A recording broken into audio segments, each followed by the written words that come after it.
Yo, what's up, guys? Holyknight with you. Bringing you Eden Zero's first chapter impression. It was titled, "And the Cherry Blossom Full Sky."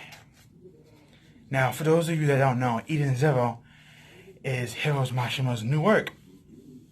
And as I stated in my other videos, I was going to review it for y'all, so here's my first impression. The chapter begins with this robot called the Demon King, and this other little robot named Michael, and the main character that we have, his name is Shiki. And in this first couple of pages, he's a kid. He's about probably like 8 or 10 years old, somewhere in that gap.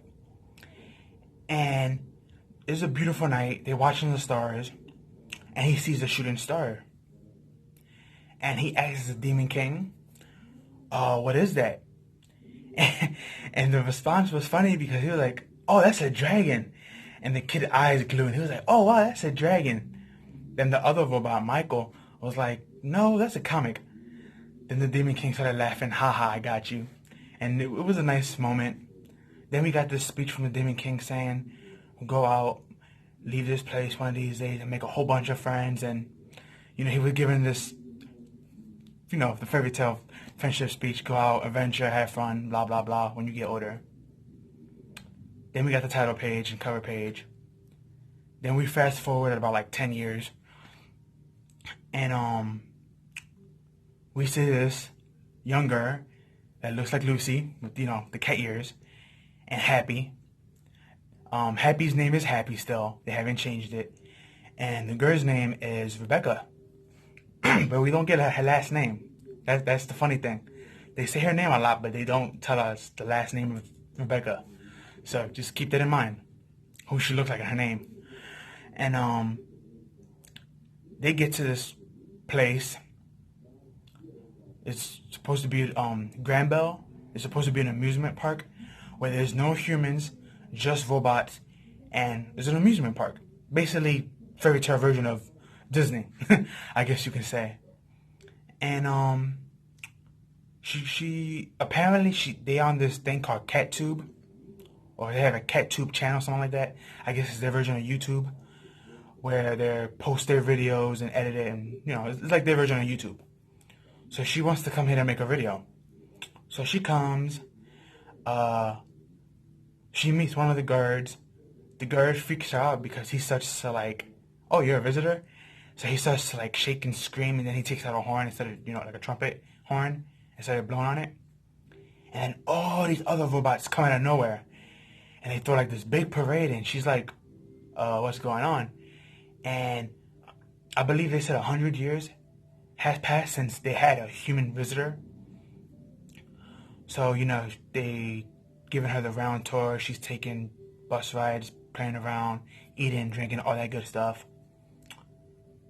Then there's one part in the amusement park where she's asked to go on a mission to hunt down 2 robots that are out of control.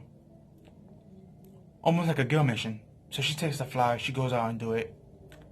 And when she meets the cat, the robot, it's a cat. And she gets so obsessed with it that she doesn't do nothing but just be amazed and amused at it. And that's when Shiki arrives. And it was hilarious because he just came in and he just one-shot the cat. He just dropped on it and it was over. Cat face down in the ground, done. Like Skyrim, they die face down, butt up.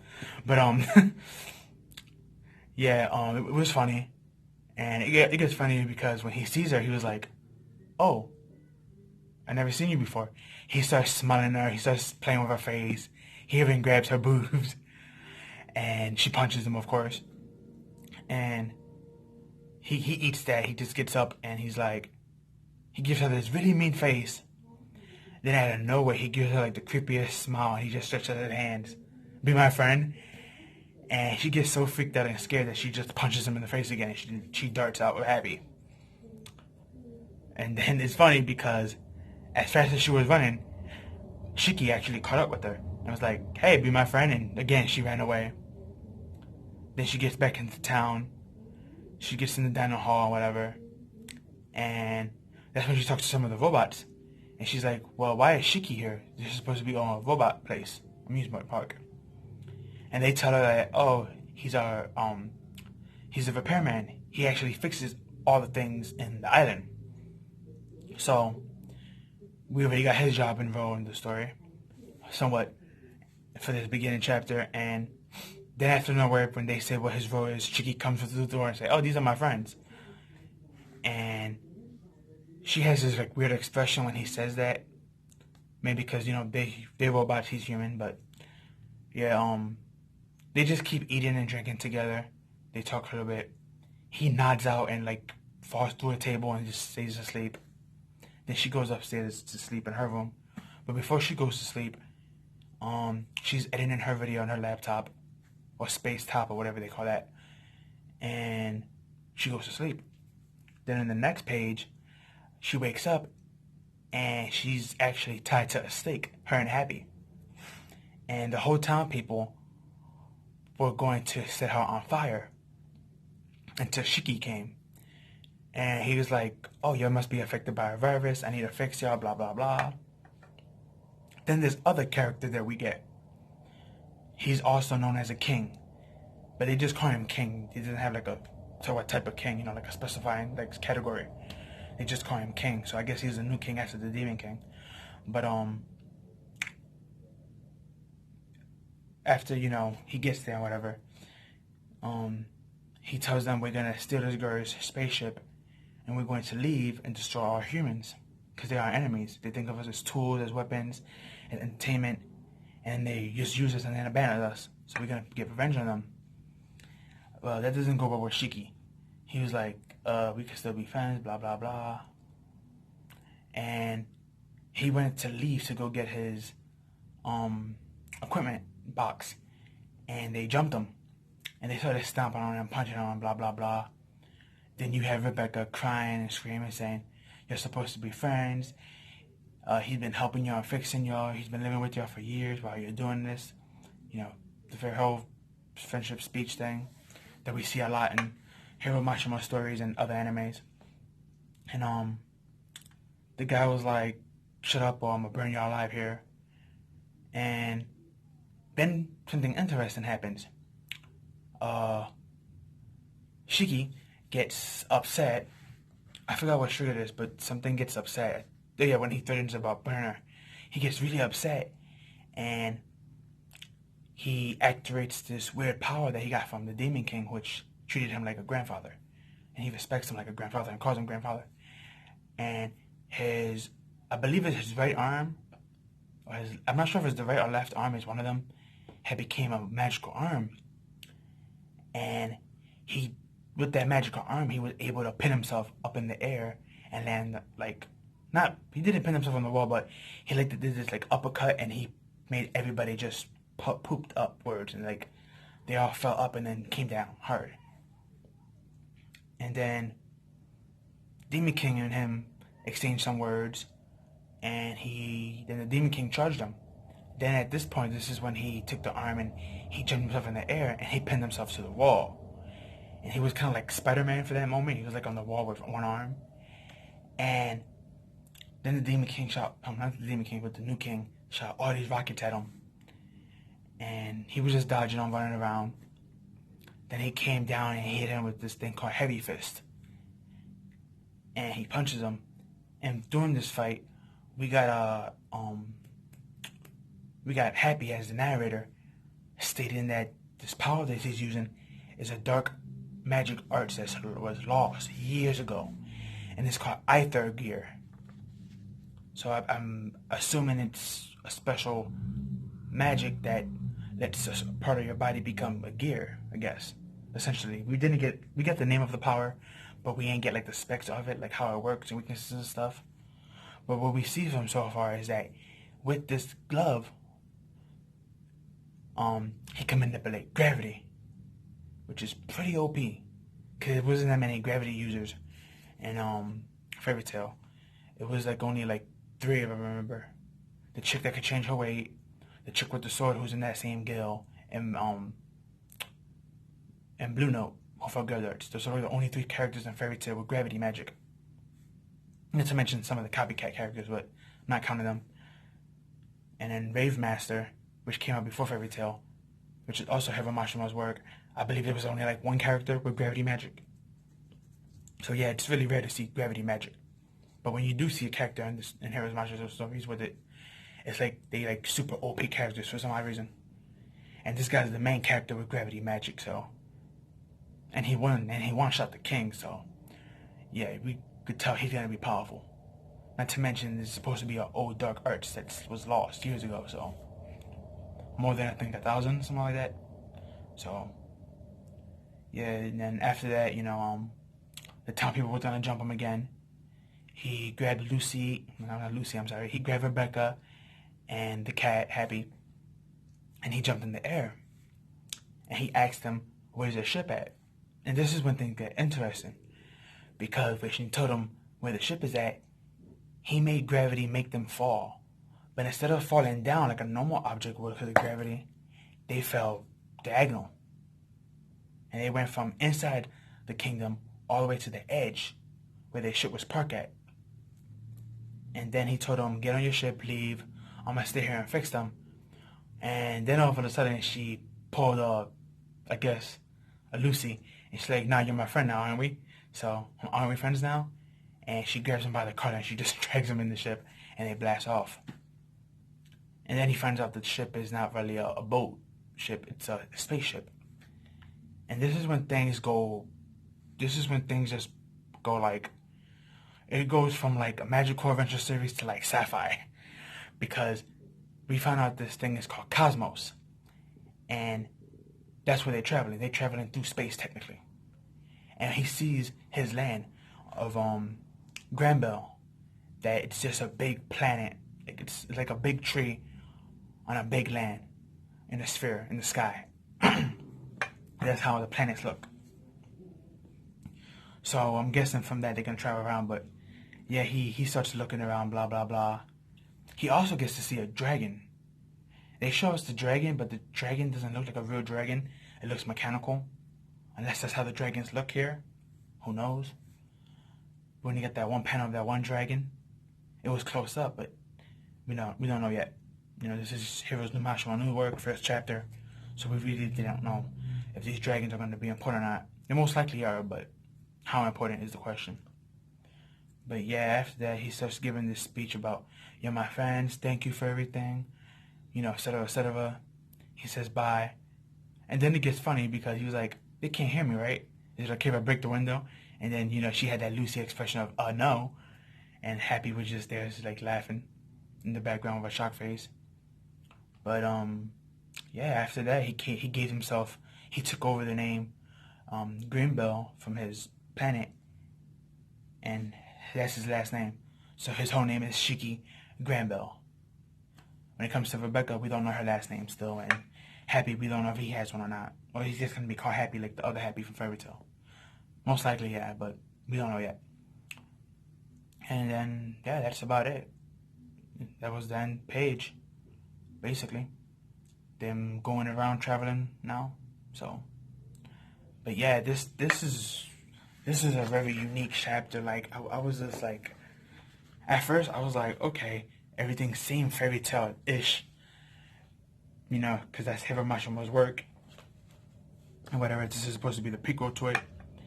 But then once we got to space, and we see how, like, everything is, like, traveling. Like, instead of you taking a boat or train to go to city, it's like everything's in a sphere in the cosmos in space. And you gotta travel with a rocket ship. And I'm like, whoa. So we may have a lot more adventures in here in Fairy Tail. Even though Fairy Tail is an adventure series, and they did go from place to place, it was always either by foot or car or train. Now that we're in the galaxy and we have to fly everywhere, that's going to make things more unique. Because, he has to draw all the ships flying from place to place. We may even get some battle scenes in space, which that'd be cool to see. Especially with Hero's artwork. Because people bash Hero a lot for a lot of things he put in his mangas. But the one thing you can't take away from the man is that his artwork is always on point. Like, it's always on point. Like, he never gives like less than 1,000%. Like, he's always 1,000% in with his artwork. So that was interesting to see. and it was a pretty good first impression. I mean, I know a lot of people are gonna hate on it already because of all the reskin characters. Like the Demon King looked like the dude from Tartarus, who brought back Gray's father. Rebecca looked like Lucy, Happy's Pappy. Then you got the main character Shiki, who's like a fusion of Gray and Natsu. Which people have been calling him Grisu. You had Michael, who looked like the king from Fairy Tail, who participated in the Magic Games as the referee with the pumpkin face. And it was a couple of other characters that looked familiar from Fairy Tail. Even the dragon we saw looked like a mechanical version of the Metal Steel Dragon. I forgot his name, but he was Gajo's dragon. The dragon that we saw looked just like him, just more mechanical. So, but yeah, I know a lot of people are gonna probably hate and bash on this chapter because of reskins. But like I said before in other posters and videos, it doesn't bother me that an author uses their characters, like reskin their characters or whatever. It's just how they're portrayed. Like the girl that looked like Lucy, Rebecca. She looks like Lucy, but she acts like Natsu. She loves to eat. She drinks a lot. She when she's upset or scared, she just swings. You know, she's not like Lucy. Like Lucy was always scared and timid. Like when she gets scared, she's not afraid to swing at you or scream at you. So, you know, she's like a fusion of them both. Like she got the good things of both without the bad effects, which is pretty OP. And I'm still calling it, I believe this is Lucy's great-granddaughter or granddaughter. Maybe actually daughter, we don't know. But it looks like this is like years into the future of Fairy Tail, so it's probably great-granddaughter. But it was a pretty good first chapter. I liked it. I mean, again, people are going to complain about the reuse and stuff like that, reskin use, but it's not a big deal. I mean, people watch Dragon Ball Super and GT and they're about to watch Heroes. And there's a lot of reused characters and fanfiction things in there, and no one's complaining about it. People are happy. We got Naruto Next Generation with Bolt, and they are reused characters of their parents with like other things fused into them, and nobody complains. But when Fairy Tail does it, it's like, oh my god. And it's like, they're not the first ones to do that. Same thing with the Nakamura power-up. They're not the first thing to do that. That's actually staples that you see in most stories. Especially authors that continues to make more stories of the same type. You see that a lot. So people are just complaining and nagging because it's Hiro Mashima, and people in YouTube just love bashing on Hiro. But I'm hoping for the best for this series. Hopefully it's a long-term series, not short-term. And yeah, hopefully, you know, Hiro steps up his pen game and he makes it a lot more interesting, and he uses cosmic space that we have, and you know, he makes the story better. You know, another story is going to be in space and traveling and stuff. He can add a lot of interesting stuff. He can add police control, space pirates. He can add aliens. He can add other like merchants and stuff. You know, he could add like Cowboy Bebop had like space stations up there and food restaurants. You could do things like that and more. Plus add other stuff from Fairy Tail in here as well. So yeah, this is supposed to be, I believe, again, an adventure, sci-fi, Magic Girl adventure series. So can't wait for more of it. And yeah, I liked it. It was a really good first chapter. So I believe it was 70 pages or 80. No, 75. My fault. On there. Unless you take out the cover pages and stuff, then it's like 70, 72. But again, it was a really good chapter. I advise y'all, if you haven't read it yet, go read it. It is good. Again, like I said, this girl, Rebecca, who looks like Lucy, acts more like Natsu, but just a calmer, better version. And Happy acts like a better Happy. Like, this Happy was actually useful. And he gave us dialogue information. He was the one who told us about the Aether gear. So, and he wasn't used for comical relief. Like, he had one or two funny parts, but he was more just there for like helping out and stuff. And he seemed way better than the Happy that we have in Fairy Tail. So hopefully Hiro will keep that up with him. But for now, we just gotta wait and see what's gonna go down in the next chapter. And yeah, tell me your thoughts, the comments and opinions about it. What you thought, what you liked it, what you're expecting, how you felt about it. Mainly where you read it, because a couple of different sites have different translations. So, and yeah, just let's hope that things work out for Hero and this gets better. Really good chapter though, really good. But I see you in the next one. Holyknight Atlas.